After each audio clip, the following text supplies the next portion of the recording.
తర్వాయి భాగానికి తరువాయి భాగం కాదంటోయ్, లాస్ట్ భాగానికి స్వాగతం. క్లైమాక్స్ అయిపోయింది. నాకు చాలా నచ్చింది ఎండింగు. మీ అందరికీ కూడా చాలా నచ్చుతుంది. ఎలా ఉంది నా రన్నింగ్ కామెంటరీ? సో కథలోకి వెళ్ళిపోదాం. నేను నిన్న ఆర్ సంధ్యాదేవి గారి నావల్ చదివాను. ఈరోజు వేల్పూరి సుభద్రాదేవి గారి నావల్ చదివాను. నెక్స్ట్ కావిలిపాటి విజయలక్ష్మి గారి నావల్ చదవనా? ఓకే, ఆ నావల్ చేతిలోకి తీసుకుంటున్నాను, స్టార్ట్ చేసేస్తున్నాను. ఓకేనా?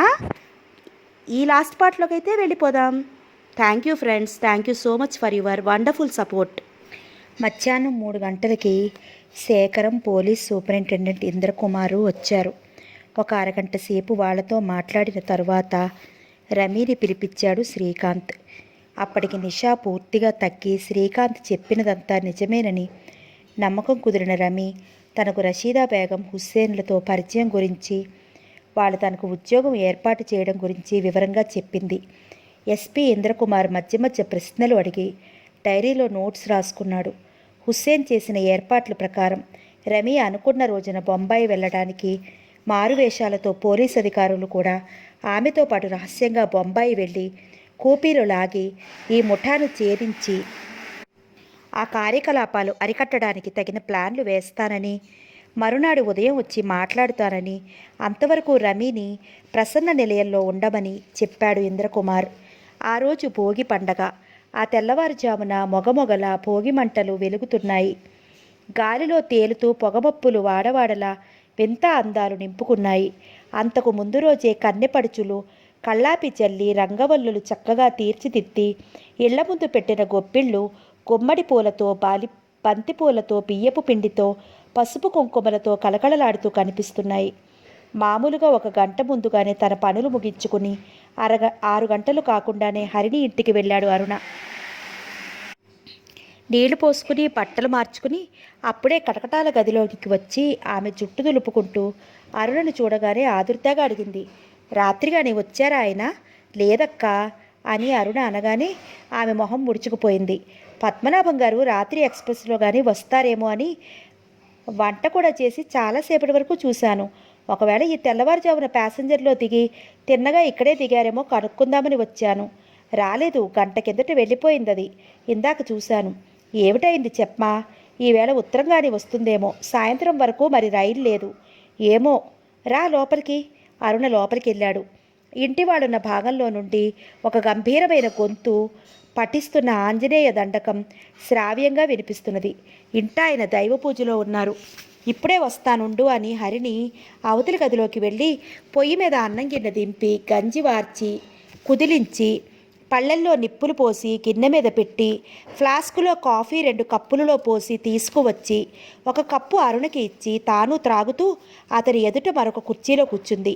కాఫీ త్రాగిన తర్వాత అరుణ అన్నాడు, ఒకవేళ సాయంత్రం రైల్లో ఆయన వచ్చినా ఇంటికి వచ్చేటప్పటికి 7 దాటిపోతుంది. ఈ భోగి పండగకు ప్రోగ్రాం ఒకటి వేశాం.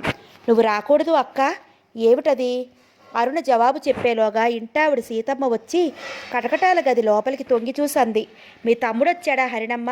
అవునండి, నేనే అరుణాచలాన్ని.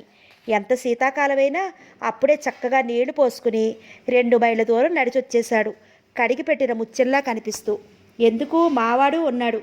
మొహం కడుక్కోవడానికి పలుదుంపలు కూడా అందించి చెంబుతో నీళ్లు పక్కన పెట్టాలి. అసలు 7, 8 అవుతే గాని పక్క మీద నుంచి లేవడు. ఏదో ఇవాళ పండుగ కనుక తెల్లవారుజామునే లేచి వెళ్ళాడు. అరుణ అన్నాడు, మీ ప్రసాద్ చాలా వాట్లలో మంచి చురుకైన వాడండి. క్లాసులో మంచి మార్కులు తెచ్చుకుంటాడట. ఏం చురుకో నాయనా, అల్లరితో ప్రాణాలు తోడేస్తున్నాడు ఇంట్లో ఉన్నంతసేపు. ఇంతలో ఏదో జ్ఞాపకం వచ్చి వస్తాను పనుంది అంటూ ఎంత హడావుడిగా వచ్చిందో అంత హడావుడిగా మళ్ళీ ఇంట్లోకి వెళ్ళిపోయింది ఆవిడ. హరిణి అడిగింది, అవును అరుణ, ఏంటి ప్రోగ్రాం? కొత్తపేటలో వేణుగోపాలస్వామి ఆలయానికి వెనుక తోటలో వనభోజనం. ఆ ఊరి హరిజనవాడ వాళ్లతో సవర్ణులు సహపంక్తిని. స్వాతంత్రం వచ్చి 3 దశాబ్దాలు దాటినా ఇంతవరకు ఎప్పుడూ ఇలాంటిది జరగలేదు ఈ ఊళ్ళో. జిల్లా మహిళా మండలి వాళ్ళు, మా సేవా సమాజం వాళ్ళు కలిసి ఏర్పాటు చేశాం. చాలామంది వస్తారు. నువ్వు వస్తే బావుండును. పద్మనాభం రాలేదన్న బాధ కొంతవరకు ఈ హడావుడిలో పడి ఆమె మర్చిపోతుందని అతని ఊహ. ఆ మధ్య ఒకసారి తాను నెల్లూరు వెళ్ళి కనుక్కు వస్తానని అన్నాడు, కానీ ఆమె వద్దంది. కొద్దిగా ఆలోచించి హరిణి అంది, అలాగే వస్తాను, సెలవే కదా ఇవాళ, ఇంట్లో ఉండి ఏం చేస్తాను, ఎన్ని గంటలకు బయలుదేరాలి, 1 గంటలో సిద్ధంగా ఉండక్క, మరి కొంతమందికి చెప్పి తీసుకురావాలి, వెళ్ళిరా. ఆ సాయంత్రం 6:30కి వనభోజనం ప్రోగ్రాం నుండి తిరిగి వచ్చింది హరిణి. సాయంత్రం రైలు వచ్చి వెళ్ళడం గమనించిన ఆమె 1 గంట వరకు పద్మనాభం వస్తాడేమో అని చూసి అతడు రాకపోవడంతో ఆలోచనలతో అల్లకల్లోలంగా అవుతున్న మనసుతో 1 గ్లాసు మజ్జిగ మాత్రం రాత్రికి త్రాగి క్లాసు పాఠాలు చదువుకోవడం పూర్తి చేసిన తర్వాత రామకోటి రాస్తూ కూర్చుంది. రాత్రి 1 గంట వరకు. సంక్రాంతి వెళ్ళిన తర్వాత 2-3 వారాల వరకు పద్మనాభం రావడం కానీ ఉత్తరం రాయడం కానీ చేస్తాడేమోనని ఎంతగానో ఎదురు చూసిన హరిణి ఎదురైన నిరాశను అంతవరకు పరచపరుచుకుని ఒక రకమైన నిర్లిప్తత మనసుకు తొడిగి తన చదువు, అప్పుడప్పుడు అరుణతో నిర్మాణాత్మక కార్యకలాపాలలో పాల్గొనడము తప్ప తక్కిన ఏ విషయాల మీద ధ్యాస పోనీయకుండా మనసును కట్టుదిట్టం చేసుకుంది. వ్యాఖ్యతో కూడిన భగవద్గీత ప్రతిరోజు చదువుకోవడంలో ఒక విధమైన కర్మయోగాచరణ అలవాటు పడింది ఆమెకు. ఒక ముస్లిం స్నేహితురాలి ఇంటి నుండి తెచ్చిన ఖురాను, తన దగ్గర ముందు నుండే ఉన్న బైబిలు అప్పుడప్పుడు చదువుకోవడం కూడా మనశ్శాంతిని కల్పించేది ఆమెకు. జూన్ నెలలో రాంబాబు వారం రోజులు సెలవు పెట్టి అక్క దగ్గరికి వచ్చాడు. డిసెంబర్ నెల నుండి ఇంతవరకు పద్మనాభం నుండి ఏ ఉత్తరమూ రాలేదని తెలిసిన రాంబాబు చిరాకుగా అన్నాడు, నేను ఇంతకు ముందే వచ్చి కనుక్కోవలసిందక్క, కానీ ఈ ప్రొబేషన్ పీరియడ్లో సెలవు దొరకడం చాలా కష్టమైనది, అందువల్ల రాలేకపోయాను ఇంతవరకు. ఏది ఆ నెల్లూరు అడ్రస్సు, రేపు వెళతాను ఆ ఊరు సంగతి ఏంటో స్వయంగా కనుక్కుని వస్తాను. ఏ చికాకుల్లో ఉన్నారో ఆయన, లేకపోతే సంక్రాంతికి వస్తానన్నవారు ఇంతవరకు రాకుండా ఉంటారా?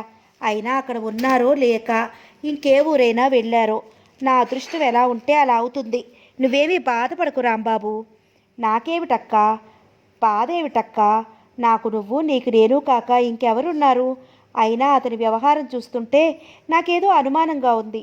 ఎన్ని చికాకుల్లో ఉన్నా, ఇన్ని ఊళ్ళు తిరుగుతున్న మనిషి ఒక్కసారైనా ఈ ఊరు వచ్చి వెళ్ళడెందుకు? అసలు ఈ లైన్ మీదే వెళ్ళుంటాడు 2-3 సార్లైనా. అందులోనూ నానపోయాక కూడా చీమ కుట్టినట్లుగా కూడా ఉన్నట్లు లేదు. అప్పుడు డిసెంబర్లో వస్తానంటే నేనే వద్దన్నాను. ఏదో అయి ఉంటుంది. ఇవాళ రేపో ఉత్తరం వస్తుందేమోలే. చిన్నప్పుడెప్పుడూ అంత ఆప్యాయంగా చూడని తమ్ముడు ఈ విధంగా తన కోసం నిజంగా బాధపడుతూ మాట్లాడుతుంటే ఏదో నిండుగా అనిపించింది ఆమెకు. చాలా విషయాల్లో ఎదిగాడు రాంబాబు అనుకుంది. మనిషి కూడా బొద్దుగా ఆరోగ్యంగా నిగనిగలాడుతూ కనిపిస్తున్నాడు.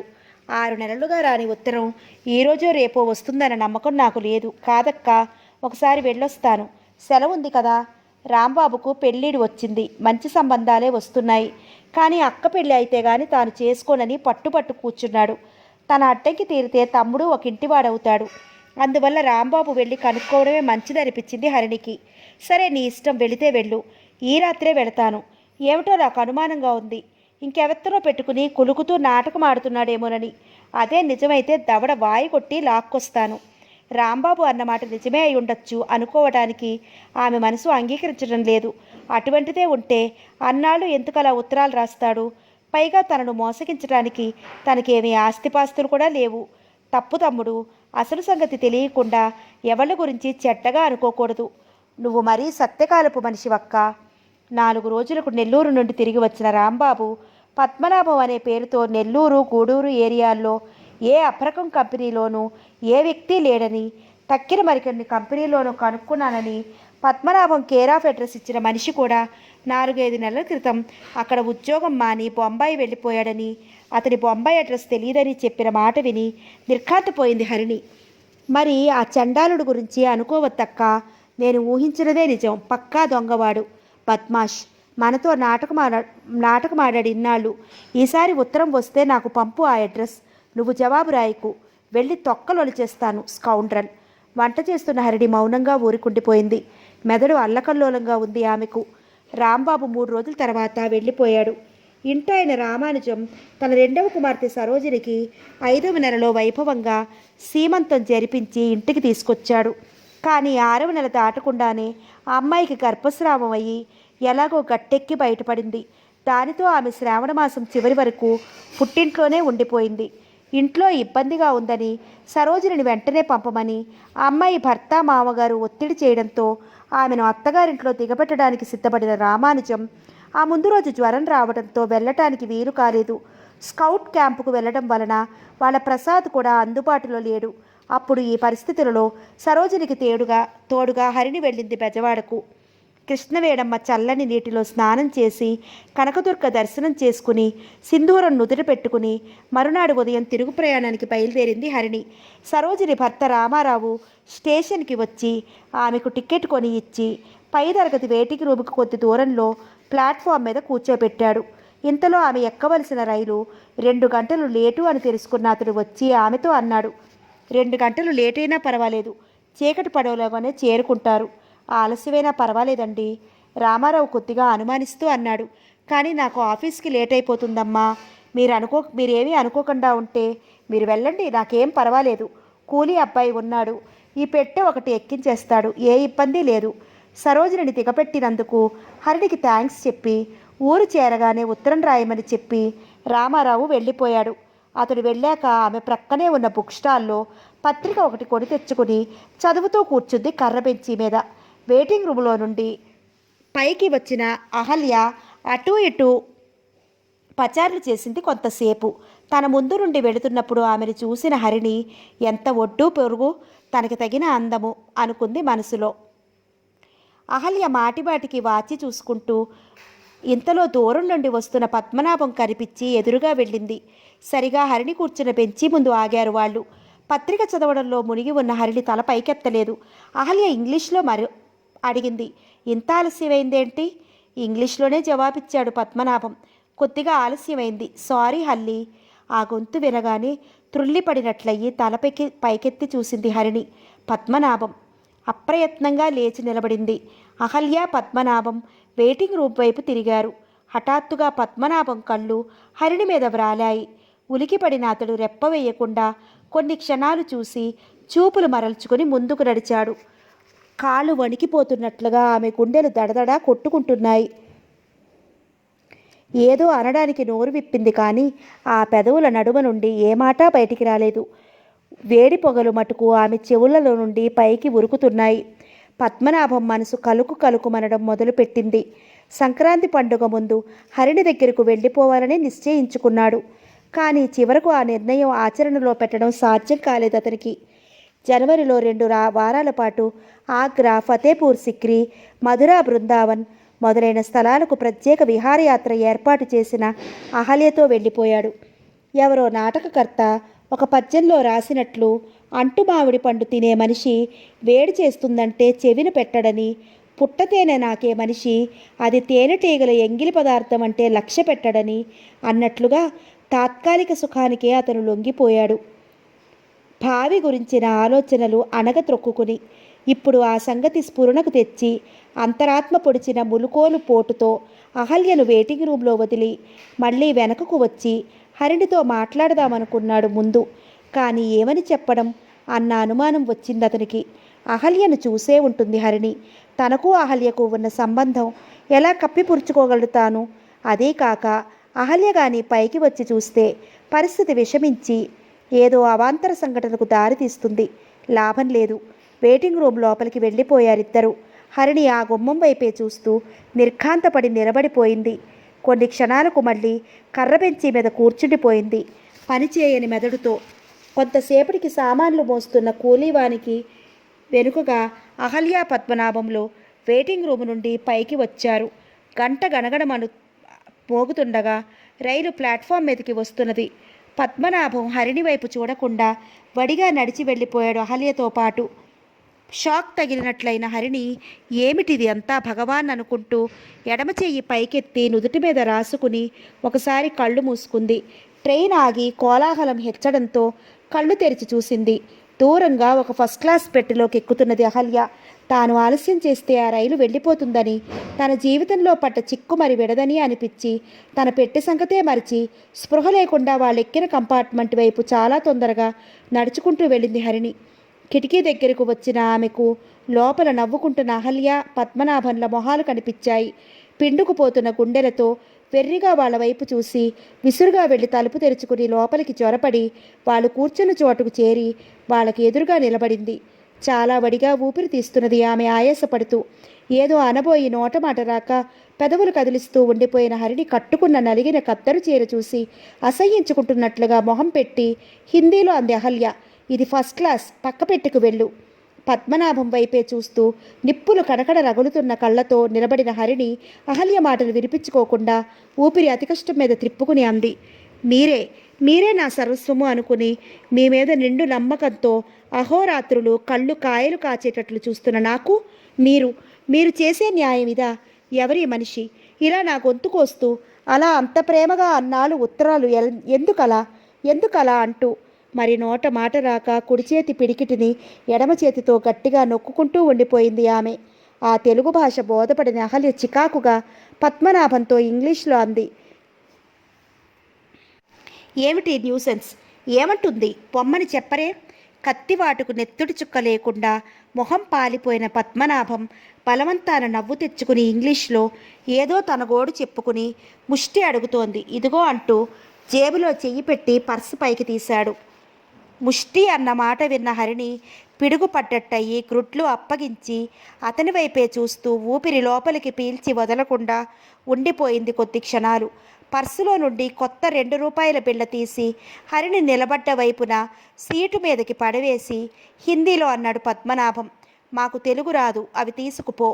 ఒక్కసారిగా ఊపిరి వదిలిన హరిని ఒకటే ఊపున చేతిలో ఉన్న 2 రూపాయల బిళ్ళను కిందకి తోసివేస్తూ ఇంగ్లీషులో అంది.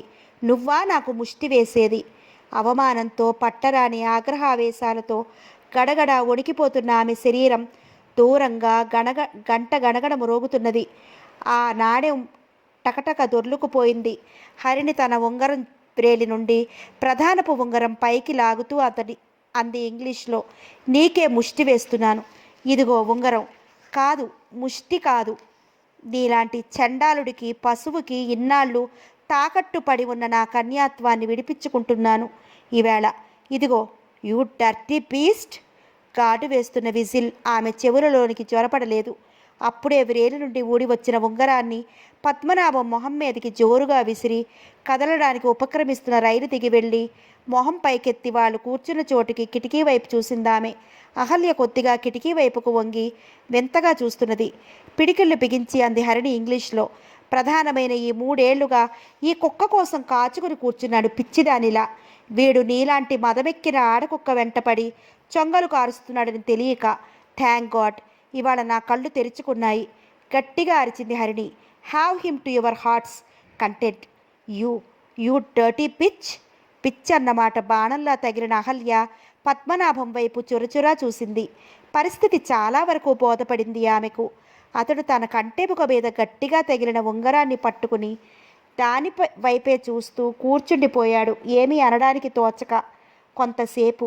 ఆ తర్వాత అహల్య వైపు చూసి నెమ్మదిగా అన్నాడు. ఎవరితో పిచ్చిదిలా ఉంది, లేక ఇంకెవరనుకుందో. నడుస్తున్న రైలు పెట్టితో పాటు ముందుకు తాను తనకు తెలియకుండానే అడుగులు వేస్తున్న హరిణి ఆ మాటలు విని గట్టిగా అరిచింది.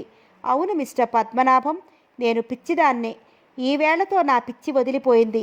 Get out of my life you cheat. ఈ మాటలు అని ఆమె మరి ముందుకు అడుగు వేయకుండా ఆగిపోయింది. తన పేరు హరిణి ఉచ్చరించడంతో తన బుకాయింపు సంగతి అహల్యకు తెలిసిపోయిందని గ్రహించిన పద్మనాభం చేష్టలుడికి అహల్య వైపే వెర్రిగా చూస్తూ కూర్చుండిపోయాడు. రెప్ప వేయకుండా అతని వైపు కొన్ని క్షణాలు చూసిన అహల్య నిరసనగా చిన్న చిరునవ్వు నవ్వి అంది. పిచ్చి మనిషి బంగారపు టొంగరం పెట్టుకు తిరగదు. ఇంకెవరో అనుకుంటే ఆమెకు పద్మనాభం అన్న పేరు తెలియదు. చూపులు మరల్చుకుని కిటికీలో నుండి అవతలికి చూస్తూ అంది ఆమె. ఏదైతే కాకూడదని ఇన్నాళ్ళుగా అనుకున్నాడో అదే అయింది చివరకు. మై గాడ్, సాటి స్త్రీ మనసు కష్టపెట్టాను. ఏదైతే కాకూడదని ఇన్నాళ్ళు అనుకున్నానో అదే అయింది చివరకు. మై గాడ్, సాటి స్త్రీ మనసు కష్టపెట్టాను. వాళ్ళ ట్రైన్ నాగపూర్ ప్లాట్ఫామ్ మీద ఆగింది. అవతలి ప్లాట్ఫామ్ మీద బొంబాయి వైపు వెళ్లే రైలు చూసి తాము వెళ్ళవలసిన బండి అదే అనుకుని పద్మనాభం గాబరాగా దిగి లైసెన్స్ కూలీని పిలుస్తున్నాడు. కిటికీ ప్రక్క నుండి వెళుతున్న ఒక టికెట్ కలెక్టర్ను పిలిచి అహల్య అడిగిన ప్రశ్నలకు అతను హౌరా వైపు వెళ్ళు రైలు ఇంకో 2 గంటలకు వస్తుందని చెప్పాడు. అహల్య తీరుబడిగా కిందకి దిగి పద్మనాభంతో అంది. తొందర లేదు, నేను సామాన్లు దింపిస్తాను. మీరు వెళ్ళి మండీలో సాంత్రాలు ఒక 1000 తీసుకోండి. జాగ్రత్తగా ప్యాక్ చేయించండి. 4-5 రోజులు ఉండేటట్లుగా.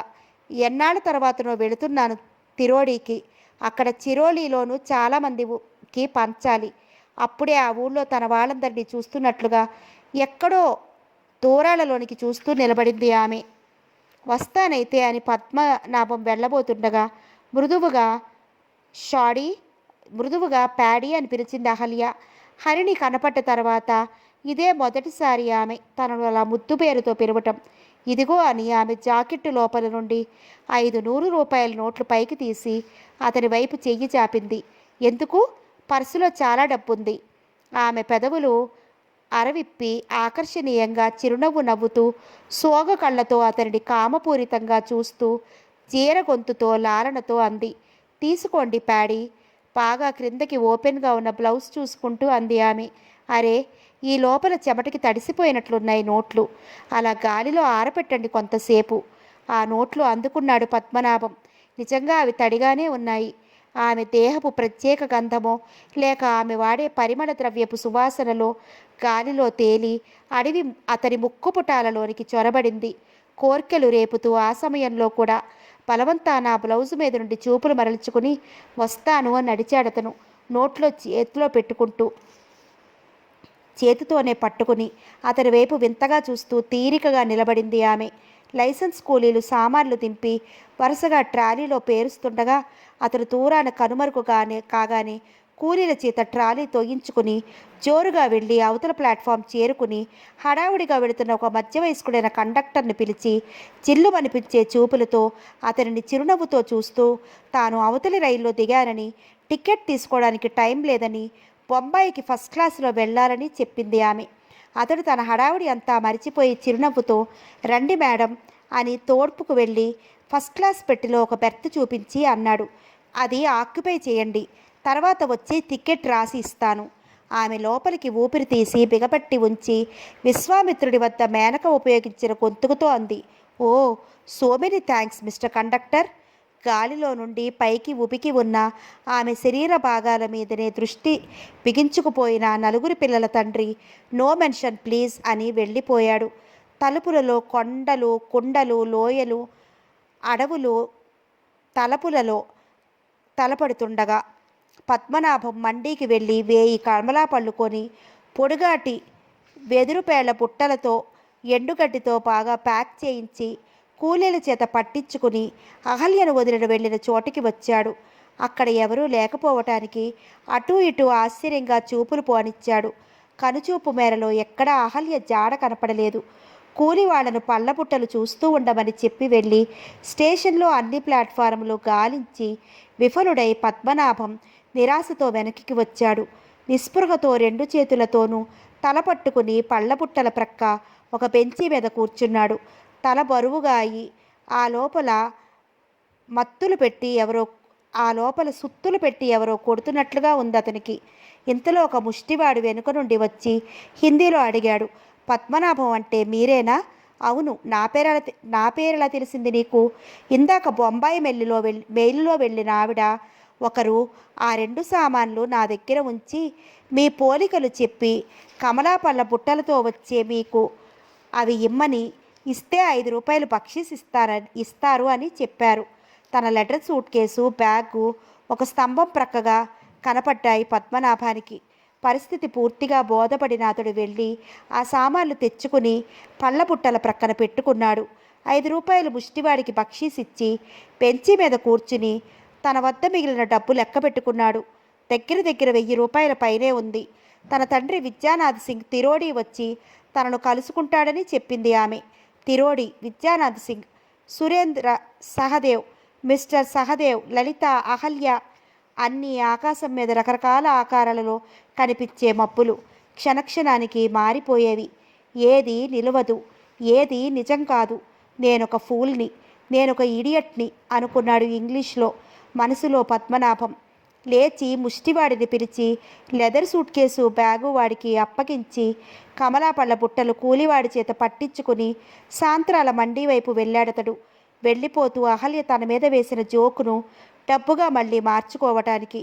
హైదరాబాద్ నుండి వచ్చే ట్రైన్ ప్లాట్ఫామ్ మీదకి రాగానే తనకు కావలసిన సీ కోచ్ కొద్దిగా ముందుకు వెళ్ళి ఆగడం గమనించిన అరుణ వడివడిగా దాని దగ్గరికి నడుస్తూ అరుణ అరుణ అని పిలిచే పద్మనాభం గొంతు విని వెనుకకు తిరిగి చూశాడు.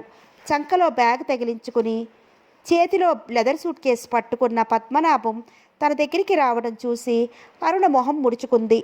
బెజవాడ నుంచి తిరిగి వచ్చిన హరిణి ద్వారా పద్మనాభం అన్నాళ్ళు నడిపిన నాటకం గురించి అంతకుముందే తెలుసుకున్నాడు అరుణ. పద్మనాభం అడిగాడు, అయితే నేనిచ్చిన టెలిగ్రామ్ అందిందన్నమాట. ఏ టెలిగ్రామ్? నాకేదీ అందలేదు, సారీ, వస్తాను. ముందుకి తిరిగి నడవన ఆరంభించాడు అతను. నిజానికి అతనికి ఏ టెలిగ్రాము అందలేదు. తాను వస్తున్నట్లుగా అంతకు 2 రోజుల క్రితం అరుణకు పంపిన టెలిగ్రామ్ అంది.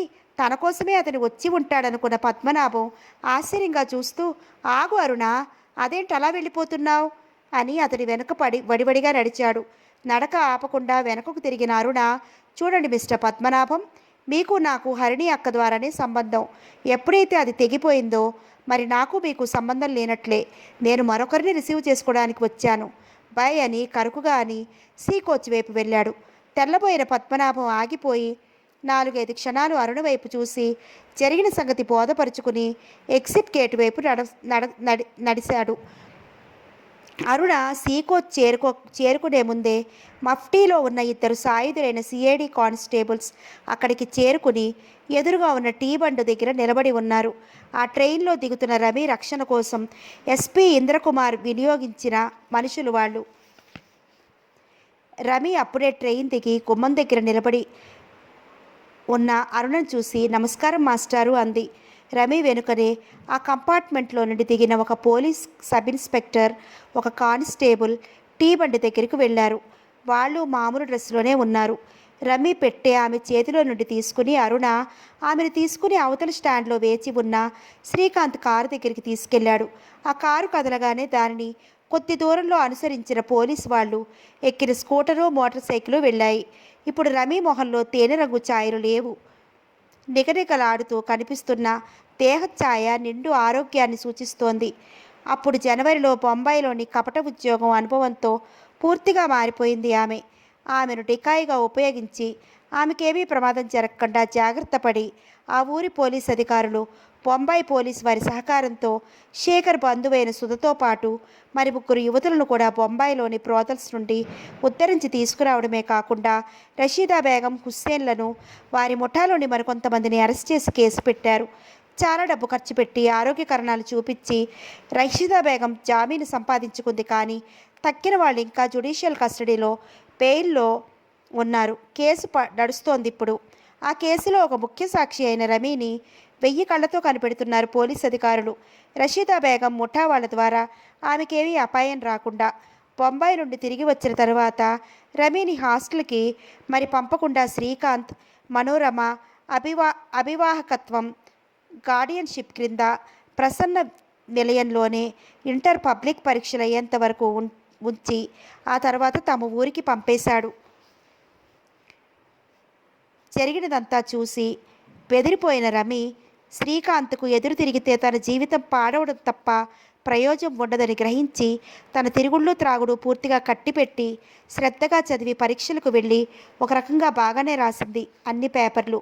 రిజల్ట్స్ వచ్చి ఆమె ఇంటర్ మామూలుగా పాస్ అయిన తర్వాత ఈ సంవత్సరం హైదరాబాద్ ఉమెన్స్ కాలేజీలో పిఏలో చేర్పించి అక్కడ లేడీస్ హాస్టల్లో ఆమెను ఉంచాడు శ్రీకాంత్.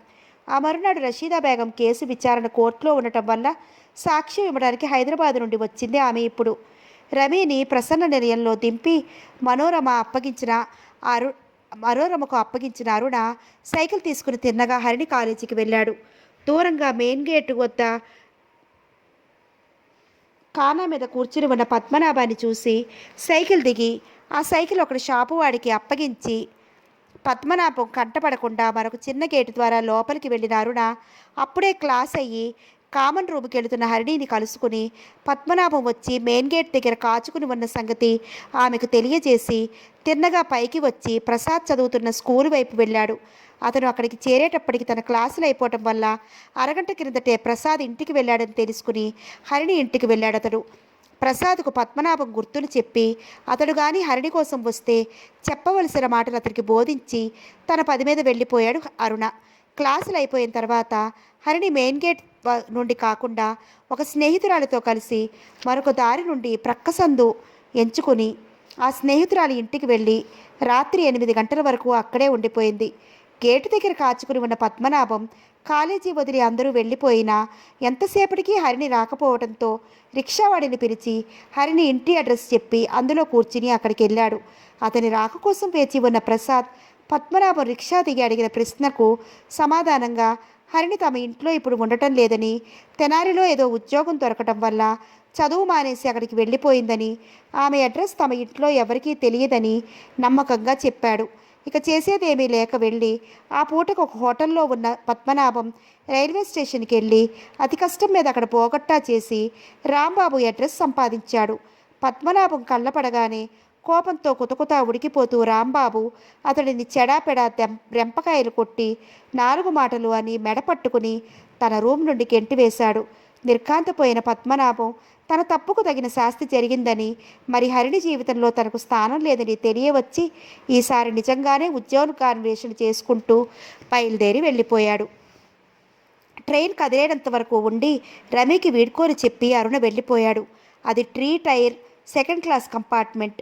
25వ నంబరు గల సైడ్ బెర్త్ రిజర్వేషన్ ఉన్న రమి సీటు మీద కూర్చుని పుస్తకం ఒకటి తీసి చదువుకోవడం మొదలుపెట్టింది. ఆమె బెర్త్కు 2 పక్కల 17వ నెంబరు 33వ నెంబరు బెర్తుల రిజర్వేషన్ ఉన్న మనుషులు ఆ స్టేషన్లో ఎక్కారు. హైదరాబాద్ చేరేంత వరకు తన రక్షణ కోసమే ఇంద్రకుమార్ వినియోగించిన పోలీస్ అధికారులు అని ఆమెకు తెలియదు. ఆ ఊరి పొలిమేరలలో ఉన్న నది మీద వంతెనపై రైలు ప్రయాణం చేస్తున్నప్పుడు ఆ చప్పుడుకు హఠాత్తుగా ఉలికిపడి మేలుకుని రమి కూర్చున్న సీటుకు పైనున్న 32వ నెంబర్ బెర్తులో ఒక వ్యక్తి కళ్ళు నిలుపుకుంటూ లేచి కూర్చుని ఎదుటి బెర్తులలో ఒక ప్రయాణికుడిని ముద్ద మాటలతో అడిగాడు, ఏ స్టేషన్కి వెళ్తోంది ఇప్పుడు?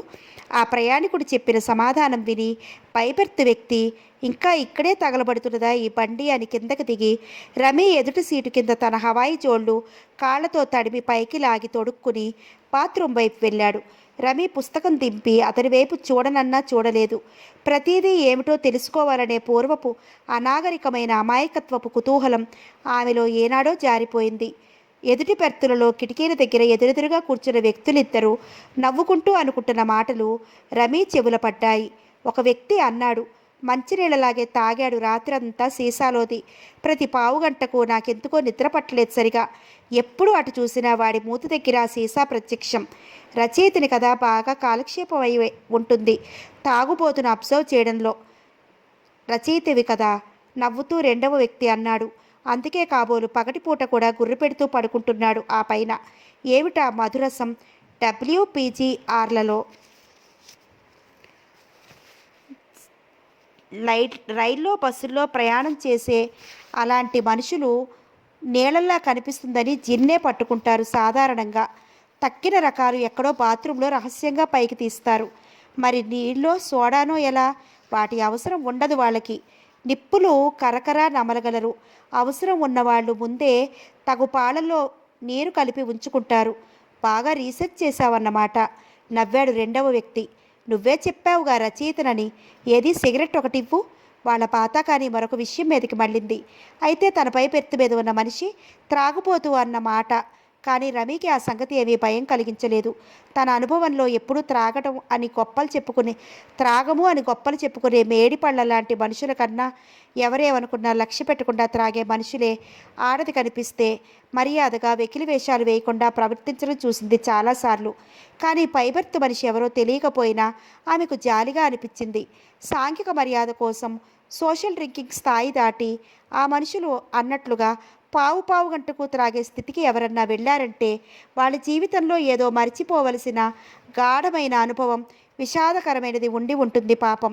బాత్రూమ్ నుండి వచ్చే దారి వైపు పుస్తకంపై నుండి చూస్తూ కూర్చుంది రమి. ఎందుకో ఆ వ్యక్తి మొహం చూడాలని అనిపించింది. ఒక 10 నిమిషాలకు ఆ వ్యక్తి బాత్రూమ్ నుండి పైకి వచ్చి వాష్ బేసిన్ దగ్గర మొహం కడుక్కుని తువ్వాలు తీసుకుని వెళ్ళకపోవడం వల్ల తుడుచుకోకుండానే నీళ్లు కారుతున్న మొహంతో తలుపు దగ్గరకు వెళ్ళి కొంతసేపు నిలబడటం గమనించింది ఆమె. వాష్ బేసిన్ వద్ద అతడు నిలబడ్డప్పుడు వెనక నుంచి చూస్తున్న ఆమెకు అతడు శ్రీకాంత్ లాగే కనిపించాడు. సరిగ్గా ఇద్దరి ఉన్నతము ఒకటే. కానీ తలుపు దగ్గరికి వెళుతున్నప్పుడు అతడు తెల్లగా ఉండే శ్రీకాంత్ కన్నా ఇంకా తెల్లగా పాశ్చాత్యుడేమో అన్నంతగా భ్రమ కలిగించేలా ఉండడం చూసింది. ఒక 5 నిమిషాలకు అతడు రమి ఉన్న చోటికి వచ్చి అక్కడ తన సీటు మీద రమీకి ఎదురుగా ఎవరో వ్యక్తి కూర్చుని ఉండటం చూసి మర్యాదగా ప్లీజ్ అన్నాడు. అప్పటికి రమి కళ్ళు దించుకుని పుస్తకం మొహానికి అడ్డు పెట్టుకుంది. అక్కడ కూర్చున్న వ్యక్తి మీ సీటా, సారీ అంటూ లేచి అవతలకు వెళ్ళిపోయాడు. అతడు తన సీట్లో కూర్చుని జేబులో నుండి దువ్వెను తీసి తలదువ్వుకుంటూ రమి వైపు చూపులు పోనిచ్చాడు. 4-5 క్షణాలకు రమి పుస్తకం దించి అతని వైపు చూసింది. ఇద్దరి కళ్ళు కలుసుకున్నాయి. ఆ కళ్ళు ఎప్పుడో ఎక్కడో తాను చూసినట్లు అనిపించింది రమికి. మొహం కూడా కొద్దిగా పరిచయమైన మొహంలాగే కనిపించింది. ఏ ట్రైన్లోనో బస్సులోనో ఎక్కడో చూసి ఉంటాను అనుకుంది ఆమె. మళ్ళీ పుస్తకం పైకెత్తి మొహానికి అడ్డు పెట్టుకుంటూ ఆ వ్యక్తి మటుకు రమి మొహం చూడగానే ఉలికి పడ్డట్టయి కళ్ళు పెద్దవి చేశాడు. రెప్ప వాల్చకుండా ఆమె వైపే చూస్తూ అతని నొసలు కొద్దిగా పైకి లేచింది, ఆశ్చర్యాన్ని సూచిస్తూ. ఆమె మొహానికి పుస్తకం అడ్డు రాగానే దాని అట్ట మీద టైటిల్ చదివాడు. షేక్స్పియర్ కింగ్ లియర్ నాటకం అది. ఆపాదమస్తకము పరీక్షగా చూశాడు ఆమెను. తాననుకున్న వ్యక్తి ఆమె కాదు అని నిర్ధారణకు వచ్చినట్లుగా అతని తల అడ్డంగా ఊగింది. ఆ క్షణాలలో ఆమె అతన్ని చూసి ఉంటే త్రాగుబోతులు ఆడవాళ్ళను చూసినప్పుడు ప్రవర్తించే తీరు గురించి లోగడ తాను అనుకున్నది తప్పేమో అని అనుమానపడి ఉండేది. అతడు చూపులు మరల్చుకుని లేచి నిలబడి పైబెర్త్ మీద పెట్టి పక్కన ఉన్న లేబుల్ లేని ఒక పెద్ద సీసా తీసి మూత విప్పి అందులోని రంగులేని ద్రవ పదార్థం కొద్దిగా మటుకే మిగిలి ఉండటం చూసి మొహం చిట్లించి సీసా వంపి నోటికి తగిలించుకుని పూర్తిగా ఖాళీ చేశాడు. కొద్దిగా పొరబోయినట్లయి దగ్గు వచ్చింది అతనికి. ఆ దగ్గుతో అతని మొహాన్ని చుట్టి ఉన్న గాలి కనిపించని సుళ్ళు తిరుగుతూ రమి కూర్చున్న కిటికీ పక్క నుంచి అవతలికి వెళుతున్నప్పుడు ఆ గాలిలోని బరువైన తీపి వాసన కొద్దిగా ఆమె ముక్కుపుటాలను దూసుకు వెళ్ళి అతడు త్రాగింది జిన్ను అని స్వానుభవం కల ఆమెకు తెలియజేసింది. మళ్ళీ ఆమెకు జాలిగా అనిపించి ఓరగా అతని వైపు చూసింది. వీడియోలో ఆ మధ్య చూసిన పాత సినిమాలోని దేవదాసు పాత్రధారి సైగల్ మొహం ఆమె మనసులో కదలాడింది.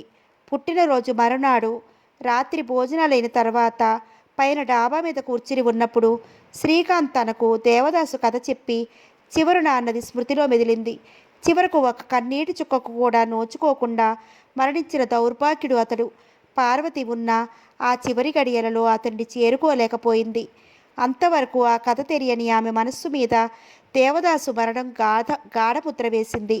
మళ్ళీ చూపులు పుస్తకం మీదకి మరలించింది. దగ్గుతో పాటు ఎక్కిళ్ళు మొదలైన అతడు ఖాళీ సీసా తన పెట్టె పక్కన ఉంచి ఆ పెట్టె మీద ప్లాస్టిక్ బ్యాగ్ క్రిందకి దించి సీటు మీద తన ప్రక్కన పెట్టుకుని కూర్చున్నాడు. కొంతసేపటికి ఆ బ్యాగ్ చిప్పు విడదీసి దానికి అడ్డుగా అటువైపుకు తిరిగి కూర్చుని ఎదుటి పెర్తుల మీద మనుషుల వైపు చూస్తూ నెమ్మదిగా ఆ లోపల నుండి ఒక కాగితం చుట్టిపెట్టిన వస్తువు పైకి తీయడం ఓరకళ్ళతో చూసింది రమి. కుతూహలంతో గమనిస్తున్న ఆమెకు ఆ కాగితంలో ఉన్న వస్తువు ఒక హాఫ్ సీసా అని తెలియవచ్చింది. ఆ సీసా అతని పంట్లాము జేబులోనికి వెళ్ళింది. ఈసారి సరిగ్గా కూర్చున్న అతడు సబ్బు పెట్టే తువ్వాలు పైకి తీసుకుని జిప్పు పూర్తిగా లాగి లేచి నిలబడి బ్యాగును సీటుకు పెట్టి బాత్రూం వైపు వెళ్ళాడు. పాపం అనుకుంది రమి మనసులో. ఎదుటి పెర్తుల మీద కూర్చున్న రచయిత అతని స్నేహితుడు మొహాముహాలు చూసుకుని నవ్వుకున్నారు. నువ్వన్నది నిజమేనోయ్, రంగులేని ద్రవం అయిపోవడం వల్ల రంగున్న ద్రవం సీసా పంట్లాం జేబులకి ఎక్కింది. ఈసారి పబ్లిక్గా తన రూపం ప్రదర్శించకుండా. రచయిత నవ్వి అన్నాడు. రచయిత అంటే మరేమిటనుకున్నావు? ఈ పాటికి బాత్రూంలో మొదటి తిరుగుడులోనే థ్రెడ్ జారిన సీసా మూత పైకి ఊడి రాకుండా అక్కడే తిరిగిపోతూ అతని జేబులోని పావలా పిల్ల పైకి వచ్చి ఉంటుంది. ఆ మూత అడుగు చుట్టు కోసి విరక కొట్టడానికి. రవి కాంచని చోట కవి కాంచునే కదా అన్నారు, అందుకే అన్నాడు అతని స్నేహితుడు నవ్వుతూ. ఇప్పుడు గొప్పగా కబురు చెప్పుకున్నాడు. కానీ ఈ రచయిత తాను అటువంటి పని చేసి ఉంటాడు. ఏ రోడ్డు ప్రక్క చెట్టు దగ్గరో, లేకపోతే ఇన్ని వివరాలు అతనికి తెలియవు అనుకుంది. స్వానుభవం ఉండటం వల్ల పైబెర్త్ మీద వ్యక్తి ఆ పని బాత్రూంలో నిజంగానే చేస్తూ ఉంటాడు పాపం అనుకున్న రమి. ఈసారి ఒక అరగంటకు తిరిగి వచ్చిన ఆ వ్యక్తి తువ్వాలు ఆరడానికి పైబెర్త్ మీద పరిచి సబ్బు పెట్టే బ్యాగులో పెట్టి ఒక పుస్తకం తీసుకుని తాను చదువుకుంటూ కూర్చున్నాడు. రమీకి రెండు వైపులా సీట్లో ఉన్న పోలీస్ అధికారులు ఆ వ్యక్తి గురించి పట్టించుకోలేదు. సికింద్రాబాద్ స్టేషన్లో ఆగింది ట్రైన్. పగటిపూట కూడా ఎక్కువ కాలం తన బెర్త్ మీదే గడిపిన ఆ వ్యక్తి అంతకుముందే కిందకి దిగి బ్యాగు చంకన తగిలించుకుని పెట్టె చేతిలో పట్టుకుని నిలబడ్డాడు. 3 రోజుల క్యాంపే కావటం వల్ల ఒక చిన్న పెట్టె మటుకే ఉన్న రమి కూలివాడిని పిలవకుండా ఆ పెట్టె సీటు మీద పెట్టి దాని మీద చెయ్యి వేసి రద్దీ తగ్గిన తర్వాత దిగుదామనుకుని అతని ముందుగా నిలబడింది. అంతవరకు ప్రయాణంలో మళ్ళా రమి వైపు సరిగా చూడని ఆ వ్యక్తి వెనక నుండి ఆమెను చూస్తూ మొహం మీద ఆశ్చర్యం నింపుకున్నాడు. అతని తల అంతలో కనిపించకుండా అడ్డగా ఊగింది. తాననుకున్న వ్యక్తి ఆమె కాదని అనుకుంటున్నట్లుగా.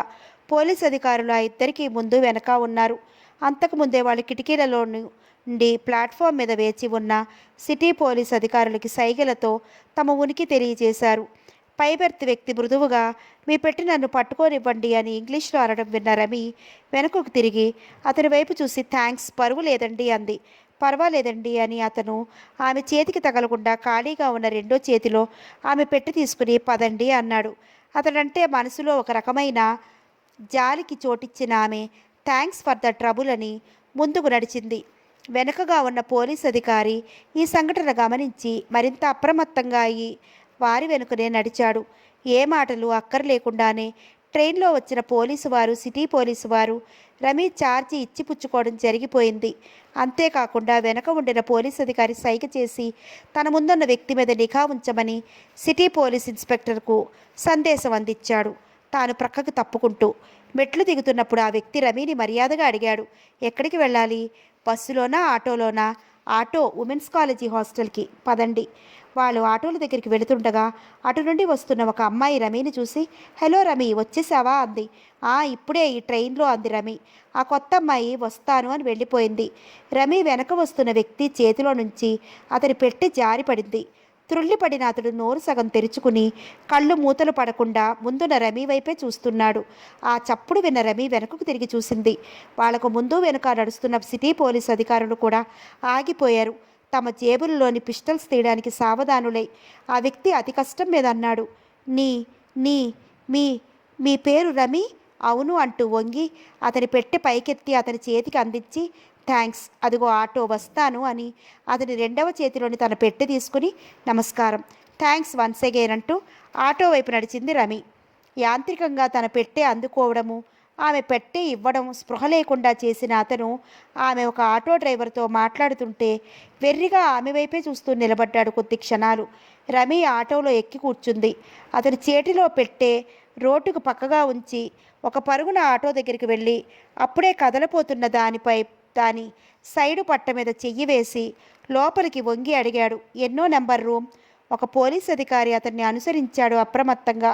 కొద్దిగా అనుమానించి సారీ ప్లీజ్ అంది రమి. ఆటో వెళ్ళిపోయింది. దాని వెనుకగా మరో ఆటోలో పోలీస్ అధికారులు వెళ్ళారు. 1-2 నిమిషాలు ఆటో వెళ్ళిన వైపే చూస్తూ నిలబడిన ఆ వ్యక్తి మై గాడ్ అనుకుంటూ నెమ్మదిగా వెనుకకు తిరిగి తన పెట్టె వద్దకు వచ్చాడు. ఆ పెట్టె తీసుకుని అక్కడికి కొద్ది దూరంలో ఉన్న బార్ లోపలికి వెళ్ళి విస్కీ కోసం ఆర్డర్ ఇచ్చాడు. ఫోన్ రిసీవర్ పైకెత్తి శ్రీకాంత్, పోలీస్ సూపరింటెండెంట్ ఇంద్రకుమార్ చెప్తున్నది విని ఆశ్చర్యపడ్డాడు. హైదరాబాద్లో ఉమెన్స్ కాలేజీ హాస్టల్ పరిసరాల్లో అనుమానం కలిగించే పరిస్థితులలో తచ్చాడుతున్న ఒక త్రాగుపోతు మనిషిని అక్కడి పోలీసులు అరెస్ట్ చేశారట. హాస్టల్ లోపలికి అనధికార ప్రవేశం చేయటానికి ప్రయత్నం చేస్తున్నప్పుడు దొరికాడట. అంతకు ముందు రోజు రాత్రి రమీ దిగిన రైల్లోనే దిగిన అతడు ఆమె ఆటో ఎక్కి వెళుతుంటే ఆమె ఉంటున్న రూమ్ నంబర్ గురించి పోగట్టా చేశాడని, తనకు రమీతో ఏమీ అవసరం ఉందో ఎంత అడిగినా చెప్పటం లేదని, చివరికి తాను శ్రీకాంత్ స్నేహితుడనని, శ్రీకాంత్ను పిలిపించాడని చెప్పాడని, తన పేరు తెలపడానికి కూడా నిరాకరించాడని చెప్పి ఇంద్రకుమార్ అన్నాడు. ఇదేదో వింతగా ఉంది. అందువల్ల మా డిప్యూటీ సూపరింటెండెంట్తో పాటు రేపు మీరొకసారి హైదరాబాద్ వెళ్ళి వస్తే మంచిది. వీలవుతుందా? వీలుకేముంది, నాకు పనుంది సికింద్రాబాద్లో. ఓకే, మీ డిఎస్పీని పిలవండి, మాట్లాడి ఫిక్స్ చేస్తాను అన్నాడు శ్రీకాంత్. ఎంత ఆలోచించినా ఆ స్నేహితులని చెప్తున్న మనిషి ఎవరో శ్రీకాంత్ ఊహకి అందలేదు. పోలీస్ లాకప్కి వెళ్ళిన శ్రీకాంత్ అక్కడ కటకటాల గదిలో ఉన్న వ్యక్తిని చూసి ఆశ్చర్యపడి, మై గాడ్, నువ్వా మోహన్, ఏమిటిదంతా అన్నాడు. పోలీస్ కానిస్టేబుల్ తలుపు తాళం తీస్తుంటే కటకటాలు పట్టుకుని నిలబడ్డ మోహన్ అన్నాడు, తర్వాత చెప్తాను వివరాలన్నీ. ముందు నరకంలోంచి నేను బయటపడేటట్లు చూడు శ్రీకాంత్. 3 రోజులైంది ఈ హెల్ ఆఫ్ ఏ హెల్లో పడేసి ఉంచారు నన్ను. గడ్డం 3 రోజులుగా పెరుగుదలతో, పీక్కుపోయిన కళ్ళతో, చిందరవందరగా ఉన్న జుట్టుతో, నలికి మాసిపోయిన బట్టలతో చాలా జాలి కొలిపేలా ఉన్నాడతను. మోహన్ తనకు ఆత్మీయ స్నేహితుడని, చాలా డబ్బున్న శ్రీమంతుడని, రషదా బేగం ముఠాతో సంబంధం ఉండే మనిషి కాడని, ఎందువల్ల రమి కోసం అతను వచ్చాడో తాను కనుక్కుంటారని పోలీస్ అధికారులకు నచ్చచెప్పి తాను జామీన్ నిలబడి అతని విడిపించి కారులో కూర్చోబెట్టి అక్కడి నుండి తన హోటల్ రూమ్కు బయలుదేరాడు శ్రీకాంత్. కారు కొంత దూరం వెళ్ళిన తర్వాత వెనక సీటుకు చేరగలిపడి కళ్ళు మూసుకుని ఉన్న మోహన్ కళ్ళు తెరిచి పక్కనున్న శ్రీకాంత్తో అతడు ఏ హోటల్లో ఉంటున్నాడో అడిగి కనుక్కుని అన్నాడు, అంత దూరమే, ముందు మంచి బార్కు పోని. 2 రోజులైంది, ఒక సిప్పు కూడా లేదు ఆ హెల్లో. తర్వాత నా లాడ్జీకి వెళ్ళి పెట్టే బ్యాగ్ తీసుకుని నీ రూమ్కి వెళ్దాం, నీతో చాలా మాట్లాడాలి. శ్రీకాంత్ ముందుకు వంగి డ్రైవర్తో మాట్లాడాడు. శ్రీకాంత్ గదిలో సోఫాల్లో ఎదురెదురుగా కూర్చుని ఉన్నారు మోహన్, శ్రీకాంత్. మోహన్ చెప్పినవి పూర్తిగా ఉన్న శ్రీకాంత్ ఆలోచనగా అన్నాడు, ఈ సంగతి నువ్వు వెంటనే నాకు ఉత్తరం రాసి ఉండవలసింది. ఇన్నేళ్లపాటు ఇంత బాధ కలిగి ఉండకపోతే నీకు నాకు. ఏమిటి రాయమన్నావు? నా ఆత్మీయ స్నేహితుడికి అన్యాయం చేశానన్నా? ముందుకు వంగి నెంబర్ సెంటర్ పీస్ మీద గ్లాస్ అందుకుని సగం ద్రవం గడగడ త్రాగి అన్నాడు, అసలు నీ మొహం చూడటానికే చెల్లింది కాదు నాకు. అనుకోకుండా ఈ పరిస్థితుల్లో పడకపోతే ఇప్పుడు నేను కలుసుకుని ఉండకపోదును. అన్యాయం రవి నాకేమీ కాదు, నువ్వు చాలా తప్పుగా అర్థం చేసుకున్నావు. లేచి అటు ఇటు పచారం చేయడం మొదలుపెట్టాడు శ్రీకాంత్. అంటే ఆమెతో నాకు శారీరకంగా కానీ మానసికంగా కానీ ఏ సంపర్కము లేదు. నిజం నిజం పచారులు ఆపి అన్నాడు శ్రీకాంత్. రమీకి 3వ నెల ప్రెగ్నెన్సీతో. My god, pregnant? She is a mother now? లేచి నిలబడి అడిగాడు మోహన్. లేదు, అబార్షన్ అయింది. మళ్ళీ పచారులు చేస్తూ అన్నాడు శ్రీకాంత్. ఆ పరిస్థితికి నేనే కారణమని నిందించి 5,000 రూపాయలు తీసుకుని అమ్మాయిని నా మీద వదిలేసి వెళ్ళిపోయారు. అప్పుడు సెప్టెంబర్లో వాళ్ళ నాన్న. ఏమీ చేయడానికి తోచక ఆ భారం నా మీద వేసుకున్నాను. చెల్లెల్లా చూసుకుంటూ చదువు చెప్పిస్తున్నాను. దేవుళ్ళంటి వాడివి నువ్వు. I'm sorry for all this trouble. నీకింత శ్రమ కలిగించినందుకు చింతిస్తున్నాను. సోఫాలో కూర్చుని గ్లాస్ అందుకుని ఒక్క ఊపిరి ఖాళీ చేశాడు మోహన్. ఏ శ్రమ లేదు, ఇప్పటికైనా ఈ కథ సుఖాంతమవుతే కానీ. లేచి శ్రీకాంత్ దగ్గరికి వచ్చి అన్నాడు మోహన్. అతని భుజం మీద చేయివేసి, రమిని పెళ్లి చేసుకోవడానికి సిద్ధం నేను శ్రీకాంత్. మోహన్ కళ్ళలోకి తిన్నగా చూసి కొద్ది క్షణాలాగి అన్నాడు శ్రీకాంత్. కానీ నీతో ఆమె సుఖపడుతుందని నమ్మకం లేదు నాకు. మొదటి నుండి నువ్వు రంగీలా పురుషుడివి. దాంతో ఈ తాగుడు ఒకటి మరీ హద్దు మీరిపోయింది నీకు. ఏదో ఇప్పుడు గిల్టీగా ఫీల్ అయ్యి ఆమె మెడలో తాళి కట్టి రేపు ఆమె జీవితం నరకం చేశావంటే మరింత బాధ నాకు. అంతకన్నా బిఏ అయిన తర్వాత ఎక్కడో మంచి ఉద్యోగంలో పెట్టారంటే తన దారి తానే చూసుకుంటుంది రమి. లేదు లేదు, దేవుడి మీద సాక్షి, రమియే నాదవుతుంటే ఈ క్షణం నుండి మరి అలవాటు బానిస్తాను. 50 గంటలు పైగా ఆ హెల్లో ఇది లేకుండా ఉండలేదు ఈ 3 రోజులుగా. వెళ్ళి సోఫాలో కూర్చుని అన్నాడు మోహన్. నువ్వన్నట్లు ఒకప్పుడు నేను రంగేలి పురుషుడినే. ఎంతమందో ఆడవాళ్లను లొంగ తీసుకున్నాను. కానీ ఆ రోజు రెస్ట్ హౌస్లో ఒంటి మీద తెలివి లేకుండా అర్ధనగ్నంగా పడి ఉన్న రమీని మాయా ప్రవరాక్యుడిగా నీ పేరు మీద అనుభవించినప్పటి నుండి నా గుండెల్లో ఏదో మంట రగులుకుంది. స్నేహితుడికి అన్యాయం చేశాననే కాదు, నన్నుగా కోరే స్త్రీని కాకుండా పాపం స్పృహలేని ఒక అమాయకురాల్ని మోసగించాను అని. లేచి మళ్ళీ నిలబడి అన్నాడు, నమ్ము శ్రీకాంత్, ఆ రోజు నుండి ఈ క్షణం వరకు ఆడదాని ఒంటి స్పర్శ ఎరుగను నేను. అందుకే మరింతగా ఈ సీసాలు ఆధారం చేసుకున్నాను. కానీ ఎంత ద్రవం పోసినా ఈ లోపలి మంట ఆరటం లేదు. నిజం శ్రీకాంత్, ఎప్పుడో పోయిన నా తల్లిదండ్రుల స్మృతి మీద ఒట్టు పెట్టి అంటున్నది ఈ మాట. అతని కళ్ళల్లో నీళ్లు తిరిగి జలజలా రాలటం మొదలుపెట్టాయి.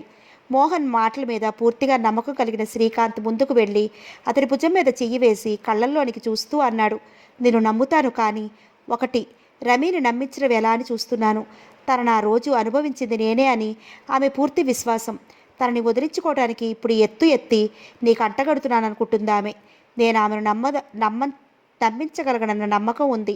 నీకు పొత్తి కడుపు మీద బొడ్డు సరిగా కింద పుట్టుమచ్చి ఏది లేదు కదా. ఆశ్చర్యంగా మోహన్ వైపు చూసి అన్నాడు శ్రీకాంత్. లేదు, ఏమిటి? ఆ రోజు రాత్రి దాటాక రమి కొంత తెలివి వచ్చింది రమికి. కానీ ఆ లోపల టిమ్ పెల్స్ బల్బు వెలుగుతూ ఉండటం వలన దానికి కూడా నేను షేడ్ అడ్డుపెట్టి ఉండటము, దానితో నేనింకా నువ్వే అనుకుంది ఆమె. అప్పుడు తల ఉంచుకుని అన్నాడు మోహన్. మళ్ళీ మంచం దగ్గరికి వెళ్ళినప్పుడు ఆమె నా పొత్తి కడుపు మీద పుట్టిమొచ్చ చూస్తూ హఠాత్తుగా ముందు వంగి ఎంత అందంగా కనిపిస్తోందో, రెండో బొడ్డులాగా అంటూ ముద్దు పెట్టుకుంది దాన్ని. అప్పుడు ఆమె తెలివిగా మాట్లాడుతూనే ఉన్నట్లు అనిపించింది నాకు. ఇంకా తెలివి వస్తే నేను నువ్వు కాదని తెలుసుకుంటుందేమో అన్న భయం వేసి విస్కీ నీళ్లు కలపకుండా పట్టాను ఆమెకి. కానీ ఆ పుట్టుమచ్చ సంగతి ఆమె మర్చిపోయి ఉండదు. ఆమెను నమ్మించటానికి అదే ఆధారం అనిపిస్తోంది నాకు. ఆ మాటలు విన్న శ్రీకాంత్కు కొంత ధైర్యం వచ్చింది. ఆ పుట్టుమచ్చ తాలూకు స్మృతి మనసులో ఇంకా నిలిచే ఉండాలి అనుకున్నాడు మనసులో. మళ్ళీ కొంతసేపు పచారులు చేసి ఆగి మోహన్ వైపు చూసి అన్నాడు శ్రీకాంత్. సరే, నేను వెళ్ళి రమితో ముందుగా మాట్లాడి జరిగింది టూకీగా గ్రౌండ్ ప్రిపేర్ చేసి ఇక్కడికి తీసుకొచ్చి వదిలి వెళ్ళిపోతాను. ఎలా నమ్మిస్తావో రమిని, నీదే పూచి. వెళ్ళిరా అన్నాడు మోహన్. గోడ ప్రక్కన షెల్ఫ్ మీద ఉన్న స్కాచ్ వైపు చూశాడు శ్రీకాంత్. అది గమనించిన మోహన్ జాలిగా నవ్వి అన్నాడు. ఈ క్షణం నుంచి అది మరి ముట్టుకోను. నీ మాత్రం విల్ పవర్ నాకు ఉంది. ఓకే, వస్తాను తనలో అనుకున్నట్లుగా అన్నాడు మోహన్. ట్రైన్లో చూడగానే గుర్తుపట్టాను రమీని. కానీ చదువురాని ఆ పల్లెటూరి పిల్ల కింగ్లియరో చదివే ఈ కాలేజీ స్టూడెంటు ఒకటే అనుకోవడానికి మనసు ఒప్పలేదు. రమీని తీసుకొచ్చి ట్యాంక్ బండ్ మీద తక్కిన వాళ్లకు దూరంగా కూర్చుని మోహన్ నుండి తాను విన్నదంతా టూకీగా చెప్పాడు శ్రీకాంత్. దాని సారాంశం: శ్రీకాంత్ని కలుసుకోవడానికి మోహన్ ఆ రోజు బస్సులో వస్తున్నాడు. దారిలో బస్సు పాడైంది. చాలామంది దిగి నడకను వెళ్ళిపోతున్నారు. బస్సు బాగవడానికి ఆలస్యం అవుతుందని తెలిసి మోహన్ కూడా వాళ్లతో పాటే బయలుదేరాడు. 1 మైలు దూరం వెళ్ళిన తర్వాత జలపాతానికి దారి అన్న సైన్ బోర్డు కనిపించింది అతనికి. శ్రీకాంత్ ఒక ఉత్తరంలో ఆ జలపాతానికి కొద్ది దూరంలో తన రెస్ట్ హౌస్ ఉందని, అక్కడే పెయింటింగ్ చేస్తూ ఉంటానని రాసింది జ్ఞాపకం వచ్చింది అతనికి. తనతో వస్తున్న వాళ్లను అడిగాడు జలపాతం ఎంత దూరమని. అది కొద్దిపాటి దూరంలోనే ఉందని, అక్కడి నుంచి ఊళ్ళోకి వెళ్ళడానికి అడ్డదారి ఉందని, అటువైపు వెళితే రోడ్డు మీద తిన్నగా వెళ్లే దారి కన్నా 2 మైళ్ళు మటుకే ఎక్కువ అవుతుందని తెలుసుకున్న అతడు వివరాలు కనుక్కొని ఆ అడ్డదారిని వెళ్ళాడు. జలపాతం చూశాక రెస్ట్ హౌస్ సులభంగానే కనుక్కున్నాడు. కుతూహలం కొద్దీ ఆ గేటు దగ్గరికి వెళ్ళేటప్పటికీ లోపల ట్రెల్లేస్ తలుపులకు కప్సా తాళం వేలాడుతూ ఉండడం చూసి కనపడి ఆశ్చర్యపడి లోపలికి వెళ్ళాడు. అప్పుడు 6 దాటింది. ఈ లోపల ఒక సోఫాలో ఒంటి మీద బట్టలు తొలగిపోయి సరిగా తెలివి లేకుండా పడి ఉన్న రెమీ కనిపించింది. ఆ తర్వాత ఏమిటి జరిగిందో అతనే చెప్తాడు నీకు. ఆ తెల్లవారుజామున వెళ్ళిపోయాడు అతడు జంక్షన్కి వెళ్ళి మొదటి బస్సులో. మౌనంగా అతడు చెప్పిందంతా విన్న రమి నమ్మడానికి వీలు కాకుండా ఉన్న అదంతా నిజమేననిపించింది ఆమెకు. సికింద్రాబాద్ వరకు తనతో ప్రయాణం చేసిన ఆ తెల్లటి వ్యక్తి అతడేనా? అందుకేనేమో ఆ కళ్ళు ఎప్పుడో చూసినట్టు అనిపించింది తనకు అనుకుంది రమి. కొంతసేపు అయిన తర్వాత వెళదామా అన్నాడు శ్రీకాంత్. ఆమె లేచి పదండి అంది ఆలోచనగా. రమి మోహన్లను ఏకాంతంగా వదిలి తన పని మీద వెళ్ళిపోయిన శ్రీకాంత్ సాయంత్రం 7 గంటలకు తిరిగి వచ్చాడు. అతని గదిలో అడుగు పెట్టగానే ఒక్క ఉదుటిన ముందుకు వచ్చి అతని కాళ్ళ దగ్గర కూర్చుండిపోయి ఆ కాళ్ళకు చేతులు పెనవేసి అంది ఏడుస్తూ రమి. నన్ను క్షమించండి, నన్ను క్షమించండి. ఇన్నాళ్ళుగా దేవుడు లాంటి మిమ్మల్ని తప్పుగా అర్థం చేసుకున్నందుకు మీ చెల్లిని క్షమించండి. ఆమె తల మీద చెయ్యి వేసి కళ్ళల్లో ఆనంద బాష్పాలు కూడుకుంటుండగా శ్రీకాంత్ అన్నాడు. క్షమించడానికి ఏమీ లేదు ఇందులో రమి. దేవుడి దయ వల్ల సుఖాంతమైంది ఈ కథ, అంతే చాలు. కార్తీక మాసంలో రమి మోహన్ల వివాహం ప్రసన్న నిలయంలో జరపటానికి నిశ్చయమైంది. అరుణ ద్వారా ఈ సంగతి దసరాలైన కొద్ది రోజులకి హరిణికి తెలిసింది. అరుణ అన్నాడు, మోహన్ గారు శ్రీకాంత్ గారి భార్య స్నేహితులట. ఈ మధ్య 4-5 ఏళ్ల నుండి రాలేదు, కానీ అంతకుముందు ప్రసన్న నిలయానికి చాలాసార్లు వచ్చారట. రంగయ్య చెప్పాడు. ఆ రోజు శ్రీకాంత్ అన్న మాటలు హరిణి మనసులో కదిలాయి. రమి నాకేమీ కాదు హరిణి. కొన్ని వింత పరిస్థితుల్లో ఆమె నా జీవితంలో అడుగుపెట్టింది. ఎప్పుడో నీకు వివరంగా చెప్పి ఉంటును. ఆ రాత్రి ఎంత వద్దనుకున్నా శ్రీకాంత్ గురించిన ఆలోచనలే ఆమె తలపులలో తిరుగుడు పడ్డాయి. బెజవాడ నుంచి ఆమె వచ్చిన తరువాత శ్రీకాంత్ ఒకసారి ఆ ఊరు వచ్చాడు. అరుణ ద్వారా ఆ సంగతి తెలిసిన ఆమెకు ఆ సాయంత్రం వెళ్ళి అతన్ని కలుసుకుని మాట్లాడాలి, పద్మనాభం తన జీవితం నుండి నిష్క్రమించాడని చెప్పాలి అనిపించింది. కానీ ఆ కోరికను అణగత్రొక్కుంది. తనంతట తాను వెళ్ళి ఆ విషయం శ్రీకాంత్కు తెలియజేయడానికి ఆమె మనసు అంగీకరించలేదు. ఎందుకో ఈరోజు రమీ వివాహం స్థిరపడింది అని విన్న తరువాత మళ్ళీ ఆ కోరిక తలెత్తింది మనసులో. తాను స్వయంగా వెళ్ళి చెప్పటం కష్టం. ఉత్తరం రాస్తే దానికి ఆమె మనసు అంగీకరించలేదు. పోని అరుణ ద్వారా తెలియజేస్తే? శ్రీకాంత్కు తనకు మధ్య సంక్రాంతి ముందు జరిగిన సంభాషణ అరుణకి తెలియదు. తెలిసి ఉంటే తాను వద్దన్నా శ్రీకాంత్కు ఈ సంగతి ఇదివరకే చెప్పి ఉండేవాడు అరుణ. కానీ అరుణకి ఎలా చెప్పటం? అనుకుంది ఆమె. ఏదీ నిర్ణయించుకోలేక అర్ధరాత్రి దాటిన తర్వాత నిద్రలోనికి జారింది హరిణి ఆ రాత్రి. రమీ పెళ్లికి ఒక 10 రోజుల ముందు మనోరమ శ్రీకాంతులు ప్రసన్న నిలయానికి వచ్చారు. పెళ్లి పనుల కోసం మనోరమను అక్కడ వదిలి మరునాడు శ్రీకాంత్ హైదరాబాద్కు వెళ్ళాడు. 3 రోజుల తర్వాత మనోరమ తనకు పురమాయించిన ఏదో పని మీద వెళ్ళి అది సవ్యంగా నెరవేర్చుకు తిరిగి వచ్చిన అరుణ ఆమెను ఆ రాత్రి 7 గంటలకు కలుసుకుని ఆ సంగతి చెప్పాడు. శిష్యురాలి పెళ్లి కోసం చాలా కష్టపడుతున్నావు అరుణ, అంది మనోరమ నవ్వుతూ. కష్టానికేముంది? శ్రీకాంత్ గారు నాకు చేసే సాయానికి ఏం చేస్తే రుణం తీరుతుందండి అన్నాడు అరుణ. ఆమె నవ్వి, ఆ మాట శ్రీకాంత్ దగ్గర అనకు, కోపం వస్తుంది అని. వస్తాను అని అరుణ వెళ్ళబోతుంటే ఉండు కాఫీ తాగి వెడుతూ గాని అంది. అతడు తనకు కాఫీ అలవాటు లేదని వద్దని ఆమెకు చెప్పాడు. కాఫీ కాకపోతే పాలు అని వెంకట్రావుని పిలిచి 2 గ్లాసుల పాలు తెమ్మని ఆదేశించింది మనోరమ. పాలు త్రాగుతున్నప్పుడు హఠాత్తుగా మనోరమ అడిగింది, అవును కానీ మీ హరిణక్క పెళ్ళెప్పుడు? ఆ పద్మనాభం గారు వచ్చారా ఈ మధ్యన? లేదండి అని ఆమె మొహం వైపు ఆశ్చర్యంగా చూశాడు. పద్మనాభం హరిణీలకు ప్రధానమైందన్న విషయం ఎవరికీ తెలియదని అతని అభిప్రాయం. మనోరమకి ఎలా తెలిసిందో అనుకున్నాడు. ఏమిటి, అసలు పోయిన మాఘమాసంలోనే జరుగుతుంది అనుకున్నాం. శ్రద్ధ పుచ్చుకోవడానికి ఎవరు లేరు హరిణి గురించి పాపం. అయితే మనోరమకి అన్ని విషయాలు తెలుసన్నమాట అనుకుని అరుణ అన్నాడు. ఆ సంబంధం తప్పిపోయిందండి. ఆశ్చర్యంగా అడిగింది మనోరమ. తప్పిపోయిందా? నిజంగా? ఎందువల్ల? ఆ వివరాలన్నీ తనకు తెలిసిన పై వాళ్లకు చెప్పడం ఇష్టం లేని అరుణ చిన్న అబద్ధం ఆడాడు. అతనికి ఉద్యోగం పోయింది ఆ మధ్య. ఎవరో ఉద్యోగం ఇప్పించి కట్నం ఇచ్చి పిల్లనిస్తామంటే దానికి ఒప్పుకున్నాడట ఆ ప్రబుద్ధుడు. ఈ సంగతి మాకు తెలియనే లేదే. ఎప్పుడిది తెలిసింది మీకు? వినాయక చవితికి ముందు. అలాగా? ఆలోచనలో మనోరమని నుదురు చిట్లించుకుంది. పాల గ్లాసు బల్ల మీద పెట్టి లేచి, అరుణ వస్తానండి, నమస్కారం. నేను ఇలా చెప్పానని మా అరుణక్కతో అనకండి అన్నాడు.